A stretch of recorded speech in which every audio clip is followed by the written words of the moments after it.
Well, hello, good evening, and welcome to episode 96 of Humanity versus Insanity, the Crane Report. And this is coming to you live from the UK Column Studios on the evening of Thursday, 13th of July, 2017. Now, I'm absolutely delighted to welcome my guest tonight. He was speaking at AV8. In fact, he's spoken at the last 4 Alternative View conferences, and I'm pretty certain he'll be speaking at AV9 next year, and maybe at the interim AV events that we're looking at hosting in London and another city somewhere in the UK between now and next May. And the subject that we're going to talk about tonight is the end of privacy. But before I welcome Graham from his home somewhere in the home counties, I just want to make reference to the fact, because I've had a lot of questions about the AV8 DVDs. And the AV8 DVDs will be going on sale. They will be available from this coming Monday. That's got to be Monday the 17th or so of July. And they will be available from 2 locations. They'll be available from the alternativeview.co.uk or from ukcolumn.org. And there is a little bit of a discount for those who order before the shipping date. The shipping date is scheduled for the afternoon of Friday, the 21st of July. So I think there's something like about a 15% discount on offer for those people who order before the 21st. So anyway, there's 16 DVDs in the set here, and 2 of those DVDs are of my guests' presentations tonight, Dr. Graham Downing. So good evening, Graham. How are you doing, my friend? Hi, Ian. I'm doing great. How are you doing? Good, good. Have you recovered from your AV ordeal? Because this is the 2nd year running. You've actually given 2 presentations at AV, but this year, of course, you did 2 in succession on the Saturday night so that you could relax on the Sunday. Yeah, that was crazy. We did it, and it went down well, so that's the main thing, eh? Well, I have to say that, and I told you at the time, and I've told you subsequently, but I thought that your presentations were truly outstanding, and your second presentation, your first one was, of course, on the Bill Gates agenda and the potential for a global virus. But your second one, which I know was your main presentation, was on, and we're going to touch a little bit, I think, on this tonight as well, but was on the rapid advancement of artificial intelligence and the way in which artificial intelligence is going to impact on not only our lives, but on the human psyche at an absolutely phenomenal rate of knots. And that's the best I've ever seen you present. That's very kind of you. Thank you. Now, a lot of work went into it, but I think it was timely. I could tell. Yeah, and yeah, I mean, one of the documents we talked about there, as I said, no one was mentioned this document, and I wanted to make sure that we got it out. And obviously, if people get the DVD, they can relate a bit more to what I'm saying. But it's some very important information, I think, there. And I was very glad, and thanks to you, I got to share it. So that was great. Well, and of course, I think what most people don't realise is literally the speed with which artificial intelligence is encompassing us. I mean, you know, I'm sitting here, I'm 61 in a couple of months. Yeah. And of course, in my childhood, you know, the closest we got to technology was, you know, a TV that had, I think, 3 channels or 2 channels when I was a kid. You know, 4 BBC radio stations. Anything else was considered pirate. And of course, Radio Caroline was probably the most listened to channel. But other than that, technology really didn't encroach into our lives. You know, we were free range humans. But that of course is something that really is almost impossible to be now. Not totally, but almost impossible to be here in 2017. And I know this is a subject that concerns you greatly, and in particular, and tonight's subject is the end of privacy, and the tagline is, of course, the end of privacy. You may think you have nothing to hide, but you have everything to lose. And, you know, although some people are certainly conscious of the invasion on their privacy. I know that what you have to share with us tonight, Graham, is actually going to shock people, even those who consider that they're up to speed with the advancing and encroaching artificial intelligence, and of course the Internet of Things, which actually Pippa King spoke about, I think at AV6 2 years ago. And of course, a lot of material that has been presented at AV and many other conferences over the last few years, it's all now starting to dovetail. So I know you've got a lot of material that you want to share tonight. So why don't I bring up this first slide, and you can talk us through it. Yeah, I mean, obviously when we do these, we're kind of limited on. Obviously, we only have a certain amount of time, and so I just chuck once. There's obviously a lot more backstory to this, but this is in Portland in the USA, and this is called culinary appropriation. Now, people need to look this up because this is just, it sounds like you're living in an insane world. But these two poor girls who went to Mexico and allegedly saw how to make burritos and kind of got some ideas from the Mexican ladies and kind of peeked a bit and saw how they were rolling out all the, the dough or whatever. And they come back and they opened up a little stall, a little cart, and someone did an article on them and a biog, and very, very quickly, certain people didn't like that. And I think there's a collective term for these people now, kind of left-wing social justice warriors. I'm not into politics, so I don't kind of get into that bag. But effectively, they shut them down because they said, you aren't allowed to make Mexican food because you're not Mexican. And what you are seeing, and in Portland, someone's created, if you read the article, it's an incredible article. They've created a list of people who are making foreign food that aren't foreign. And what you're seeing here is in the real world, not in the theory or up in the stratosphere, you're seeing two poor girls who lost their business because they happened to not be Mexican and dared to make Mexican food. Now, this is just, it's nonsense. And it's actually, as you'll see as we go through, it's the dipping your toe in quite a long way, dipping your whole leg into technocracy. And we'll see that how it develops. So this is actually political correctness taken to a whole new level. So what we're looking at here is the potential that you can't run an Indian restaurant unless you're from the subcontinent. You can't run a Chinese restaurant unless you happen to have a name of Wong or NG or something of that ilk. And actually, you couldn't even serve haggis unless you're from north of the border. Yeah, and the thing is that where do you draw? See, the thing is, this isn't for what it's for. This really, as you will progress, you'll see what this really is about. And really what they call it equity. And I'll explain a bit more as we go along. You have equal opportunity, but they're now talking about equity and equity of outcome. Everything has to be equal. You can't take something from someone else. If they're Mexican, you can't cook their food. Everyone has to have an equal outcome, an equal share. And it sounds wonderful, but if you take that to its extreme, then the Olympic Games are going to look stupid because no one's going to be allowed to win. Well, everybody has to cross the line together. Yeah, and you start to see, and as you said, in order to bring this about, you have to bring about a huge amount of technology to start to analyze this and to start to surveil this. Now, the next one, I need to kind of bring up my PowerPoint there. Oh yeah, this is I just made his name, Philip Van. I think it's Parrish, and I think he's a Belgian philosopher. I think he's a tenured professor at Oxford as well. And without having to go into too much detail, he's a massive proponent and behind this kind of universal basic income, which we're going to introduce in a second. And also, if you look at him, he's talking about a language tax, because it's unfair that we speak English and other people don't. So we should kind of be taxed to compensate for people that don't speak English. And this is yet again another version of, well, if you're going to take someone's food, you've either got to compensate for it in some way, or you're going to be shut down. And as we speak English, and everyone needs to speak English in the world, well, guess what? We should be taxed for that. And then once again, it's this kind of control thing that starts to come in. You start to see it. So you'll start to be taxed. You'll start to be monitored on who's speaking what. And you think it's crazy, but these people, this guy here is a serious professor, taken very, very seriously. And you can see the Tower of Babel, his book there.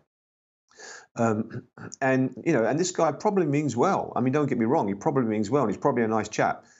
But I don't know if he's really thought this out, how far down the line, and how do you decide who does what. So And the, at what, as I said, what focal point do you take and how do you organise this? so An the title of absolute his book, Graham, is Linguistic Justice for Europe and for the World.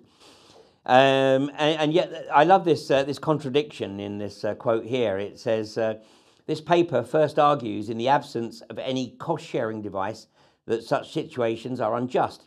The paper sketches some policy implications concerning what is owed by English natives to the rest of mankind as a result of English being adopted as a worldwide lingua franca. And of course, lingua franca, English as a lingua franca. Lingua franca was the term used for the language of diplomacy, which was effectively French. So now what this guy's saying is that because English has now become the adopted language, that basically anyone who is native English, which I guess is, or native English speaker, which I guess is white, Caucasian, American, Canadian, New Zealand, Australia, and the United Kingdom, Great Britain, therefore we pay a tax to the rest of the world. Exactly, and it's just nonsense. It's another way of getting into you. It's another way of controlling you and monitoring you. And then the thing is, well, what if someone does learn English and you pay a tax to them, and then they suddenly earn millions of pounds more than you? Then how does that redistribute? And and it cannot be organised. It cannot be done. It cannot be monitored. But even if you only get 20% of the way along with this, you're going to cause a massive spanner in the works of humanity. And this is just few of these people. And if you go to the next slide, you'll see the organization that this guy is actually part of. Yeah, we're up. And this is another one. This is another professor. He's an English guy. And I think he's a professor at University of London or the School of Oriental and African Studies. And he's another one who's part of this network. And if you look at what he says, then if you want to read that out, he gives his definition of this universal basic income. Where he says universal basic income can be justified morally and philosophically, which outweighs any arguments from the field of economic efficiency. It is a matter of eradicating poverty and more generally of ensuring social justice. Now, his definition of justice might not necessarily be the same as ours. Well, this is the thing. And if you look to the right of the slide, you see who's sponsoring it as well. No points for guessing who's going to be sponsoring it. And the thing is that these people, like, again, this sounds wonderful, doesn't it? Everyone should have justice. Everyone should have some kind of equal outcome. Everyone should be paid a certain wage. But you have to roll it out a bit further down the line than what's written on the slide to see how is this organized? How is this enforced? And as you just said, what if you don't want this? And there's nowhere in here for any debate. No one's asking you if you want this. This is going to be, let me just tell you for the viewers who don't know, this is going to be rolled out over the next 10 or 15 years. Without a shadow of a doubt, because people don't realize that most of the people watching this now are going to lose their jobs to AI. Okay, I mean, there's no doubt about that. And if it's not 15 years, it's going to be 20 years. But these guys, this isn't just a tip of an iceberg. This is part of a massive network and a massive movement through governments and through public-private partnerships. And we did like an hour 15, hour 30, and I went through it in detail. And no one has asked your permission. No one said, you know what? Well, what do you want? Do you want to do this? What do you think? We should all have equal amounts of money. Is that a good idea? What about if someone wants to take 4 holidays and can't? What about if someone wants to travel a little bit more? And then they say, well, you've used up all your carbon credits. You can see how all of these things start to come in. And instead of freeing you, it creates the world's biggest open prison, because the world will be an open prison. And you won't be able to move or do anything without permission. And as we develop through this, you may get an idea of why that might be. So let's take a look at the next slide, because this is the statement. This is from the BBC earlier this year, in fact, just in mid-February, that the basic income pilot is being considered in Glasgow, which no doubt means that a significant number of the Scots will be rushing to get residency in Glasgow, which of course will put pressure on property prices. But how do you single out a single city as being the location for an experiment on basic income? Well, I mean, there's two pilots they're running there, and they're running pilots everywhere in the world. I mean, this is not a couple of countries. This is massive, huge. I think Hawaii have just taken it onto their constitution, or whatever you want to call it. Within their representatives have voted it in that they're going to bring it in, or they're going to start to consider it. And with Scotland, that's got its foot into the UK, and there's 2 places. I think it's Fife and Glasgow. And obviously, the SNP has got a very checkered history. And on the UK column, they've been discussing that in detail. It's quite terrifying. What if you've got the named person act and all this kind of stuff. But you can see once again that they're pushing this. This is a global thing, and it's centralized in its command center and who is deciding what with this. And this isn't just let's try this. This is absolutely going to be happening, and you're going to be introduced to it more and more, and you're going to be warmed up to it through the press. I mean, even when we talked to AV8, Ian, when I announced this, someone shouted from the back, "Great, we're all going to get paid a universal basic income." And I said to him, in words to the effect, there's no free lunch. If someone's going to give you something, they're then going to decide where you live, what you do, what medicines you get. And if you don't believe that, go to Australia, because if you don't want to be vaccinated or have your kids vaccinated, they withdraw your social pay. So you need to really understand what's on the back of this. And if we progress and you go on to the next slide, I can show you. Well, just make the observation, of course, that we already have universal credit as part of the benefits paid out by the DWP in this country. And when people sign over to universal credit, they are effectively owned by the DWP.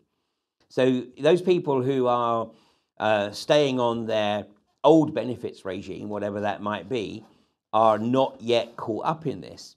But if you sign to accept universal credit, then you have to do whatever the DWP tells you. And in fact, what it's already creating is a slave labor workforce where people are expected to do 12 weeks of work without pay. It's supposed to be a sort of probationary period with the company. But of course, what the companies are doing, because they love it, you're working 12 weeks and then they're saying, you know what, actually, we haven't got a job for you, or we don't want to hire you. And then they get another batch of universal credit recipients being shipped to them by the DWP. So effectively, a lot of these companies, and I'll give you an example, a lot of these warehouses, Amazon may be moving to robotics to do their picking and packaging, but a lot of the warehouses, the online warehouses, are employing people on ridiculously low wages, or simply taking advantage of those submitted to them by DWP on universal credit. No, and it's staggering. And if you want to see where you want some justice, then argue against that. Don't argue for things like this. I'm not sure if you've got the next slide. I've got it up here. This is the global. This is the Royal Society of Arts coming into the equation. Right now, naive me, who's got no interest in politics. Oh, the Royal Society of Arts is just a lovely, benign organisation. Wow, how wrong was I?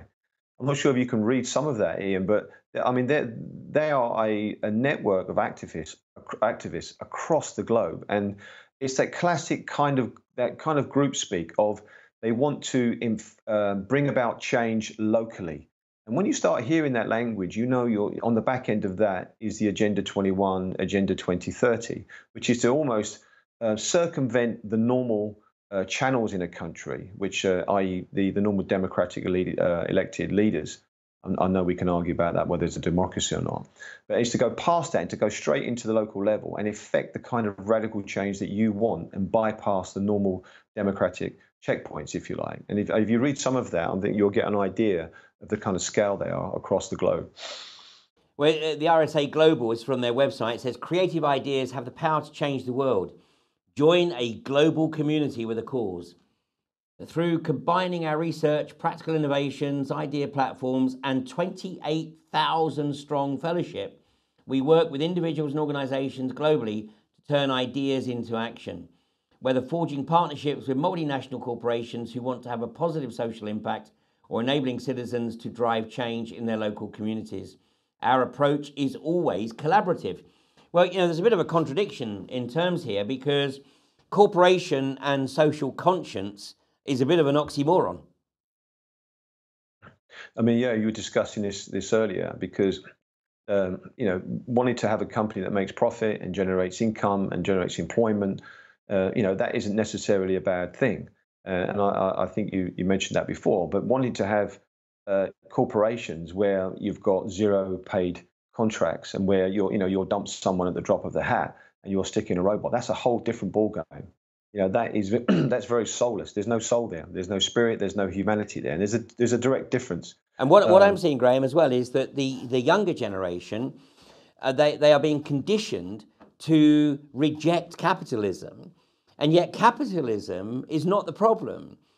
Capitalism, by definition, does have a social conscience. It's when capitalism evolves into corporatism, which is what we have today, where the corporation, the sole aim is effectively profit for the few and control and monopoly.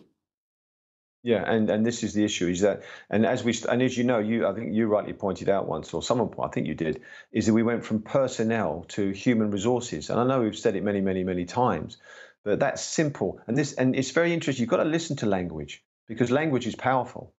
And as you're right, the most scary thing about all this stuff, when you research all these things and you speak to people who are different, because you and I have a very similar generation, is how much they've bought into this. Is how much they've bought into the concept of change for change's sake, without really looking to see where that change is going. The famous quote from Obama: "We need change." And we do live in the decade or decades of change agents, people who are changing and promising you this most wonderful vista. But in reality, they're taking you to a place which I think is going to be hellish, quite frankly. Absolutely, and a lot of people are effectively living it now. And I think I've made the observation many times on this program that we have politicians, many of whom have never been north of Watford Gap, and they have absolutely no clue, how people are being forced to not just live. Well, they're not living; they're existing. Absolutely, just an existence. I mean, I know people in the north of England who literally, they're forced to work night shift on minimum wage. I mean, once upon a time, a night shift premium was sort of 50%. Now they're getting, bonuses if they actually turn up every day. If they don't, then they just get a normal flat wage for working night shifts, which is messing up, well, we know how night shift messes you up big time. Oh yeah, you're certainly going to die a lot quicker if you do night shift. There's no doubt about that, and there's reasons for that, and that's another show. That's for another show. So now I got Jamie Cook, and he's the head of Royal Society of Arts in Scotland, and right. He's a bit of a piece of work. Well, the thing is, once again, I always say he may be a nice guy, he may be well-intentioned, but just listen to the language. This is from his blog. And if you want, you're better at reading these things out where you are from me. You want to read a few of those quotes out. You just start to see the language and where this is headed. Well, let me just pick up on this. He said the organizer of this conference on basic income had met with a Spanish politician to discuss basic income and was asked, how do you decapitate a king? At first glance, this seems a controversial comment to make in a monarchical state. However, he was questioning the ability of individuals to overthrow the power at the top of a system. In the analogy of a king, in reality, the prevailing economic structures. Power lies with the system, whether that can be political, economic, or social. And it can seem impossible to imagine how it can change that from a gradual perspective, let alone from a radical one when the odds are stacked against us. I mean, these are people who are looking to effectively make change for change's sake, not necessarily with any desire to ensure that there's an enhancement or an improvement in lifestyle, across the spectrum. They are literally looking for change. And anybody who doesn't embrace that change is effectively labelled as a Luddite. Well, this is the thing. Now, the two things here to recognise is, one, this is the Royal Society for Arts. This isn't someone with an AK-47 and a bandana around his head, right? This is a benign organisation, you would imagine. The language he's using is the language of extremism. It's extremist and activism. And there isn't anywhere in that, well, let's have a debate, let's vote on this, or let's see what people want. This is what we're going to do. And if you look to the side, he said, because the reason why we put him up is because he's the head, and he's the one who's overseeing the universal basic income schemes in Fife and Glasgow in Scotland. So he's the head of that, and this is the RSA doing it, which is incredible. Let me read another quote from him. He says, basic income is our starting point. It's the foundation stone of a new social contract to take us forward into the 21st century. It can't operate alone. That new contract must be illuminated through an evolved understanding of the role of taxation as an expression of our place within society. of a new approach to ownership of land and property, to a refreshed concept of how we approach political and civic engagement.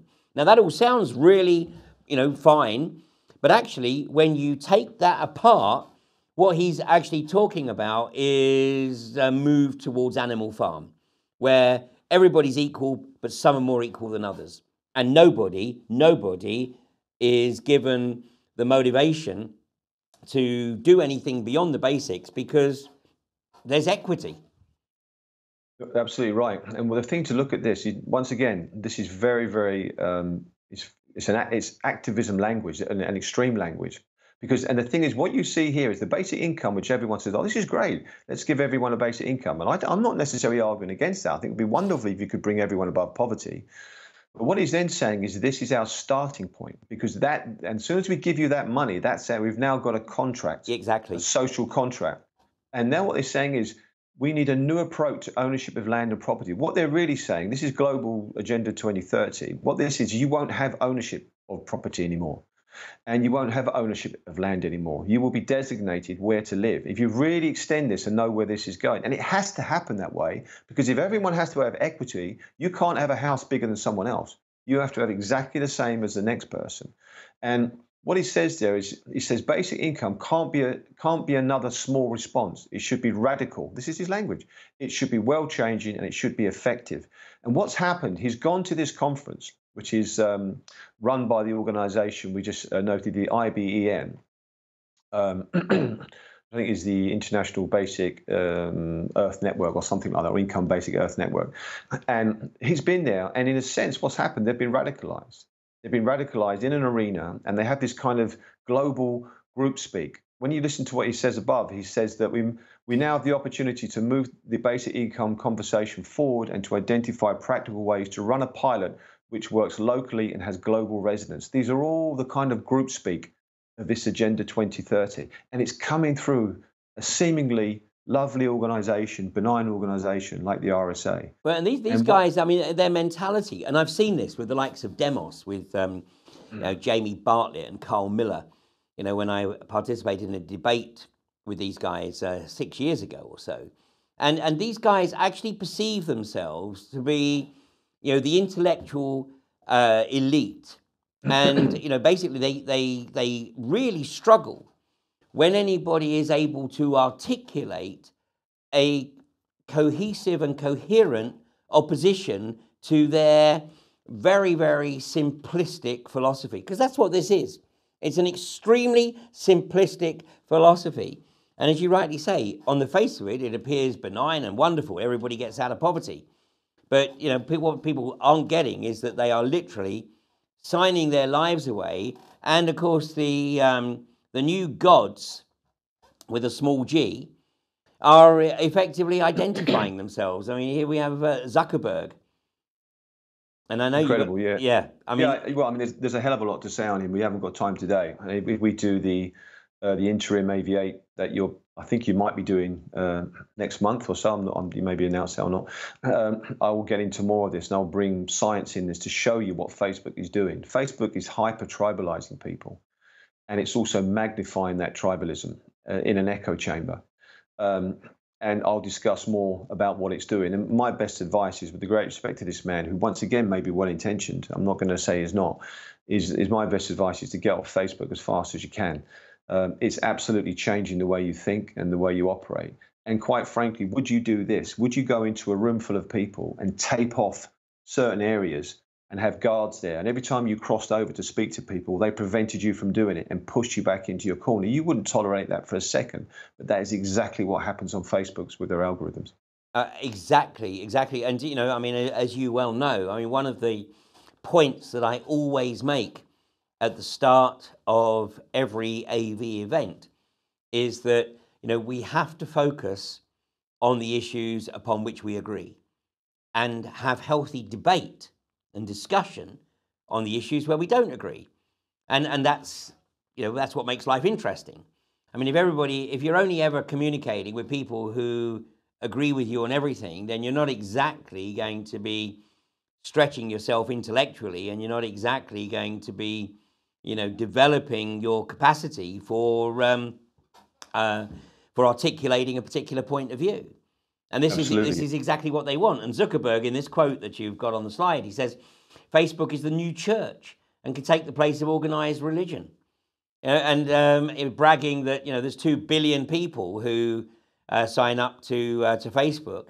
And I mean, I've noticed certainly that over the last few months even, that my posts on Facebook are reaching a smaller and smaller audience because obviously one might argue that what I post is challenging the status quo.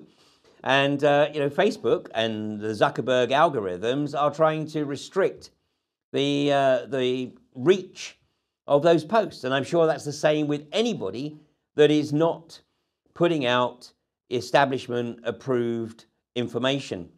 And what I've also noticed, Graham, is that I'm getting posts that are effectively attempting to nudge me towards a more centrist philosophy. Absolutely, and that's been well established that they're doing that. And we get an idea of where this is going on the next slide. We start to introduce, you see Michael Latman. Professor of ontology, a PhD in philosophy and Kabbalah, an MSc in medical biocybernetics, and was a prime disciple of the Kabbalist Rav Baruch Shalom Ashlag. There's a whole talk just on that, I think. Isn't there just? But moving from, you start to see, if you look to the right, I put it in the box there. I mean, there's a lot to read. But what they're talking about is they're saying that, our normal egos have to be suppressed. Our normal ability to want to do what we want has to be balanced with uplifting of pro-social values. These are very dangerous words. And he says, look, as human beings, we instinctively gravitate to our egotistic drives. But at the same time, we're social creatures that will go out of our way for social recognition. And it all sounds nice. And he says, look, instead of fighting for self-hoarding and self-maximization, in other words, everyone's got to have the same, in a connected culture, very powerful phrase there, and the social climate will drive us to compete for social contribution. Those words should send shivers down people's spines who are aware of what they mean. And he says, look, to achieve that, well, many people will need to undergo training and later work as educators and community organizers to create and maintain a positive social climate. And I recommend that basic income will not come by itself. Rather, it will be coupled with social educational training. And he's part of the IBEN as well, which is when we listed the 2 professors and the one in England as well. Now, those words, and especially when you see the next slide when we go on, they're chilling. Anyone who has their brain wide up, wide into the right consciousness for 2 seconds. I don't know if you want to read that slide, Ian, and you start to see where this is going to go. China is to use the big data to rate citizens in new social credit system. It says, how good a citizen are you? China hopes to answer that question for every one of its citizens with a numerical rating system based on their financial standing, criminal record, and social media behavior. A new translation of the government's plans for the so-called social credit system sheds lights on how China aims to utilize big data to hold all citizens accountable for financial decisions as well as moral choices.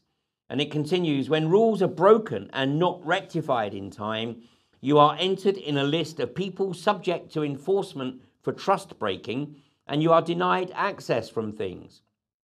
Rules broken can lead to companies being unable to issue corporate bonds or individuals not being allowed to become company directors. I mean, this is communitarianism. And who is making these decisions?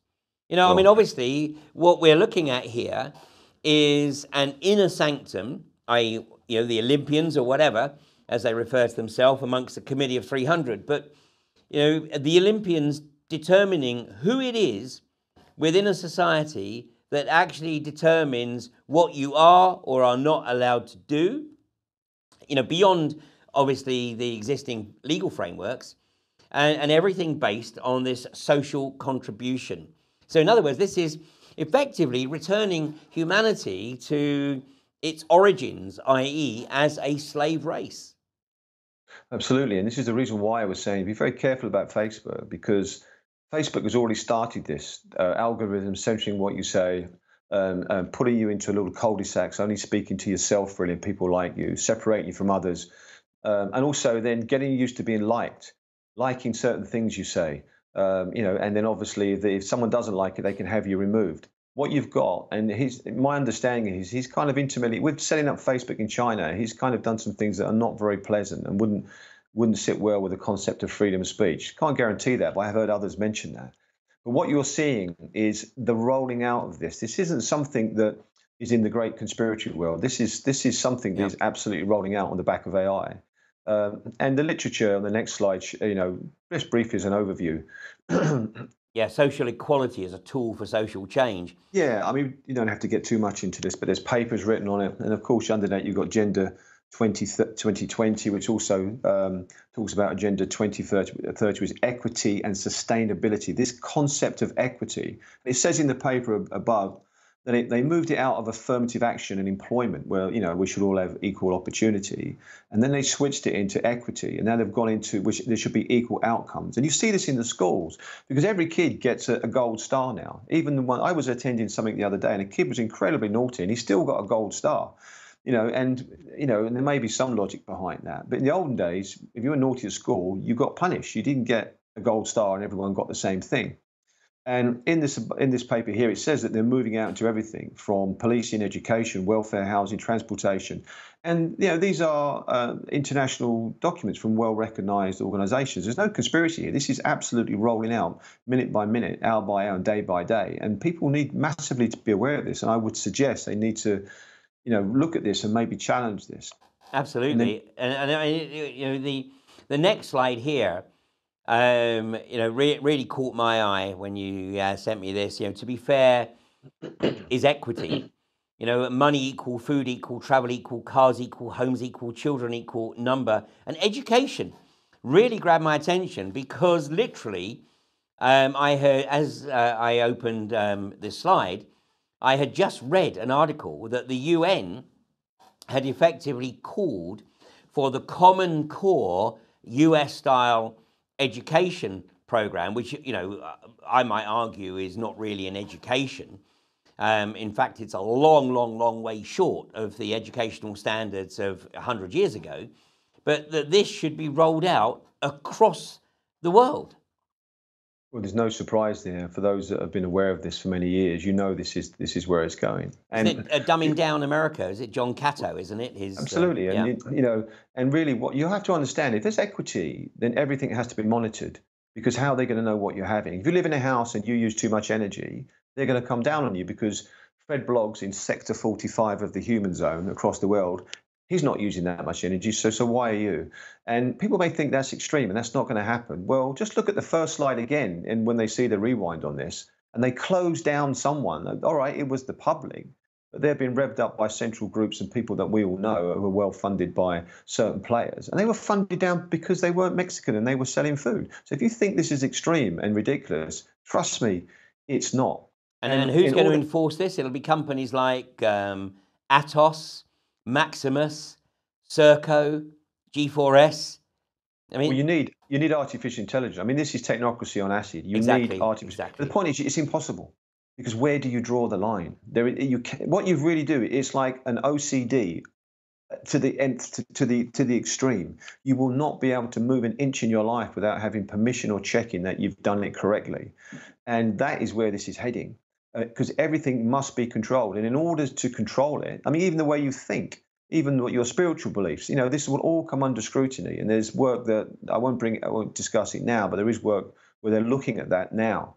And in order to do this, they have to monitor you, and they have to monitor you completely. And so there's no privacy. The privacy has to go, and we're seeing the massive, massive erosion of privacy at the moment. Well, and of course, I mean, a few years ago, it was a rampant conspiracy theory that your TV could actually monitor the activity in your room, and that went mainstream.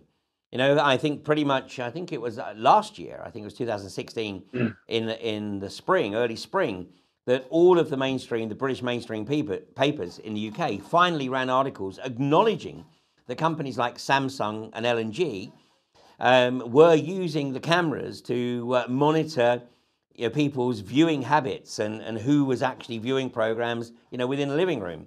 And I know that you've got some very, very interesting observations about organizations like Uber and Airbnb. Yeah, because nothing's for nothing in this world, and people who are central, people who you're going to see on a daily basis, people who become the billionaires. I would imagine permission is granted somewhere along the line for that to happen, because you've got Tim Cook here in Apple, and this is a nice quote. It's from Inverse magazine quote. It's an article, and he says, "Look, Cook has also touched on what he sees as two other pillars in modern automotive technology: electric motors and ride sharing." And that caught my eye. And Apple has arguably also helped develop ride sharing into the multi-billion-dollar industry it is today, with the iPhone and iOS platform for the likes of Uber to develop apps. Because what Uber is a transition into us not owning cars. Obviously, AI will start to run these cars, but it's getting you used to sharing your car, or the concept of sharing a car. And then underneath that, you've got Airbnb. And once again, we're being introduced to the idea of sharing your homes.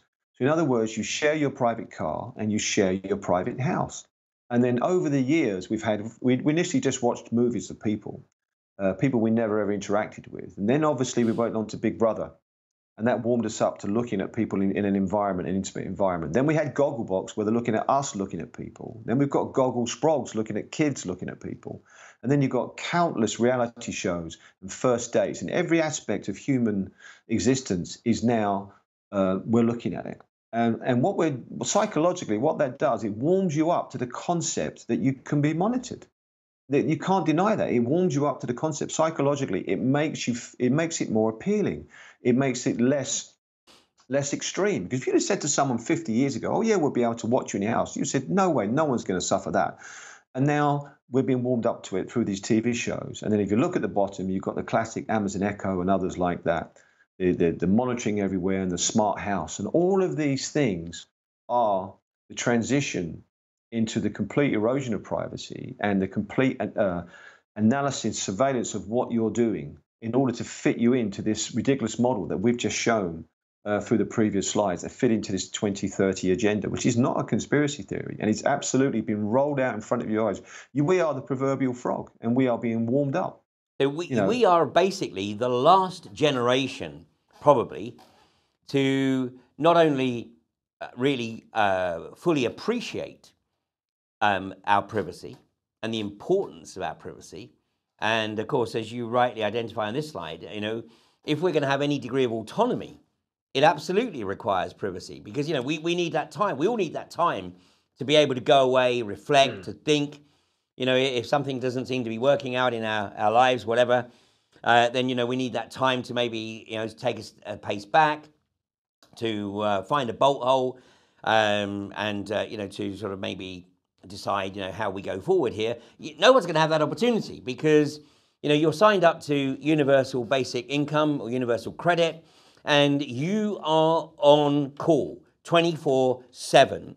You're effectively a chattel of the state. Well, we could argue we are anyway, but even more so here, with zero ability to break free of the state. Absolutely. And what struck me is I always look for science. I always look for something that is a marker, a reference point. Because what happens with all this, when you're on Facebook and you're watching TV, is your reference points are shifted. You are being warmed up away from where your core values and your core beliefs were. And so I like science, because science is not the world of ideas. Science is somewhat the world of reality.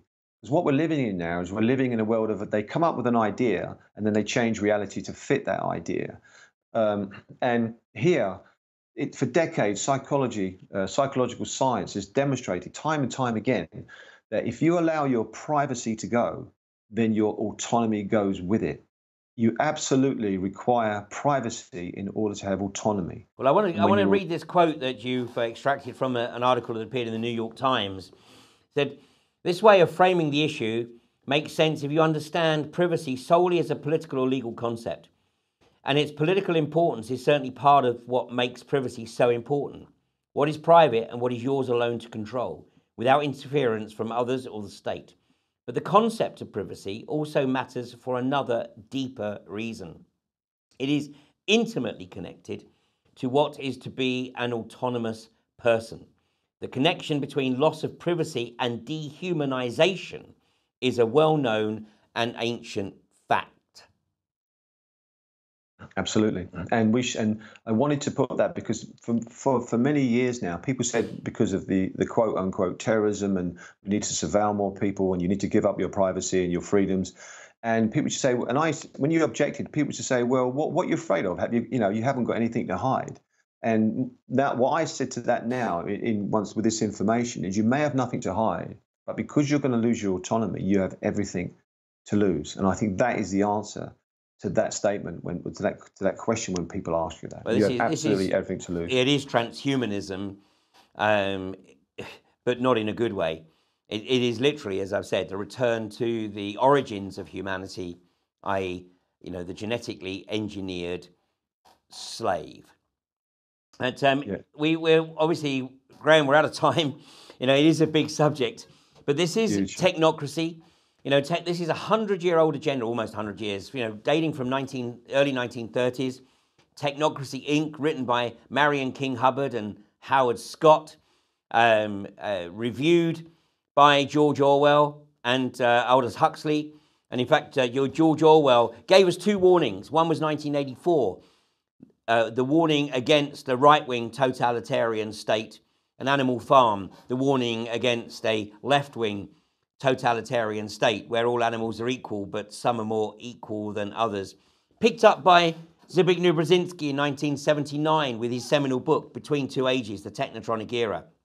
The book which got him to the attention of the Rockefellers, who effectively, he's been on the payroll since then. He was the founder of the Trilateral Commission, and the Trilateral Commission is a key organization in pushing the technocracy agenda. And if you want to really start to educate yourselves on technocracy, then I can absolutely recommend this website, www.technocracy.news. It's the website of Patrick Wood, who for the last decade plus, or more than decade plus, has been trying to raise awareness of the technocracy agenda, primarily in the US, but his research is absolutely seminal. And, Graham, I think you're taking it to a whole new level in the UK. And, we are looking to hold another AV event. It'll be an AV 8.1. Hopefully it'll be in London. It'll be towards the latter part of September or early October, but details will be on alternativeview.co.uk. Just a reminder, Graham's presentation, along with some other truly outstanding presentations from the recent AV8 event, will be available on DVD. The dispatch date is July 21st. And as I said, pre-orders will be available at, I think, about 15% discount or so from two locations, alternativeview.co.uk and ukcolumn.org. Graham, always a pleasure. We've known each other now for a number of years, and I have to say that your research is just getting better and better. You're out there on the leading edge with some of these issues. And as is always the case, you don't enter into conjecture. You focus on the evidence and on the science. And I'm sure you would endorse the AV philosophy of don't take anything we say, do your own research and reach your own conclusions. So, Graham, any final words? Well, I mean, just wake up. It's a very hackneyed phrase now, but really the time is now. Not just wake up, but wake up and do something. Humanity absolutely needs everybody with a conscience to do something, even if it's just informing your friends about the issues that you're worried about. Obviously, don't try to ram it down the throat. That's your advice here, and it's very good advice. Really, the clock is ticking. If you get that DVD, I give you the time references and the time frames, and we really do not have a lot of time left to sort this nonsense out. So if humanity is very much at the, if you like, a fork in the road, and either humanity evolves to embrace its full potential, or it's going to get suckered into a transhuman hell where it is nothing more than a slave race. It's taken us 6,000 years to achieve what we have achieved and where we are today, but it looks like it may take 6,000 days potentially to be sucked right back into where we started. So thanks for joining us. Thank you, Dr. Graham Downing. And I'll see you in 45 minutes with another episode of Fracking Nightmare.